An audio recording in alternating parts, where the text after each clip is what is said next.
We always see farming outdoors, but this time we get to see what it's like to farm indoors at a greenhouse near Ellensburg. Greenhouses throughout Washington state keep homes and restaurants filled with vegetables that we otherwise wouldn't have locally. Rich and Mary Ness of Kittitas Valley Greenhouse specialize in growing heirloom and modern tomatoes nearly year-round. Here we are. This is our starter It's like a jungle greenhouse. in here. Rich is a retired engineer, and he designed the greenhouses to operate at peak performance. What made you decide to do greenhouses? Well, I wanted something to do in the winter time because our winters here are so Yeah. cooped up, and I like Yeah. being outside. So I said, well, greenhouse, winter, why not? Yeah. And then I sort of love tomatoes anyway. So I wanted to grow a tomato that Which is a people good actually thing. like. Look at how big these are right there.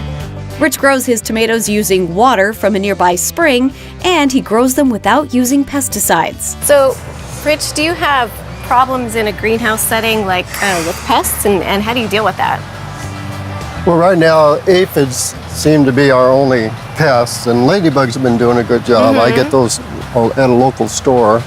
Rich says the biggest difference between raising a crop inside a greenhouse versus outside in a field is control. Got a lot more control over what's going on here, but things happen very fast in this environment. Another good reason that we grow in the greenhouse is that we can at least have 30 weeks of production a year.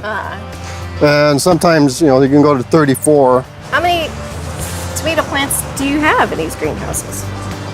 Well, this one has close to like 380, Wow. and there's another, say, 2,500 in the other greenhouse. Some of Rich's tomatoes will grow more than 30 feet tall, which takes some practical engineering to accommodate the growth. Okay, this is how we lower our tomatoes. Everybody wants to know how we grow them 30 feet long.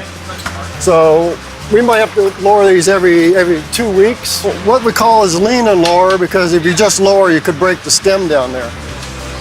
So what we want to do is lean it first and unwind it, and then we rehang it. It's got to be rehung a fair distance away. And it can get And these will grow a foot a week. foot a week. Foot a week. Wow. With roughly 40 different varieties, the tomatoes ripen at different times, and there's a gentle art to picking. So hold it like from the bottom. Yeah. Like that? Yeah, we don't want to grab it and So mark just- it. It'll mark it vine ripen, very, Okay. very delicate. And then, like this? Am I Yeah. holding it right? Yeah, you just get right in it without, there you go. Is that okay? That's perfect. That? To be very gentle with these tomatoes. The tomatoes are then kept in a cooler so they can ripen evenly. The heirloom varieties will ripen uniformly at a lower temperature. That's a pretty tomato. Yeah. Later in the show, we'll see some of Rich's tomatoes at the Columbia City Farmers Market in Seattle.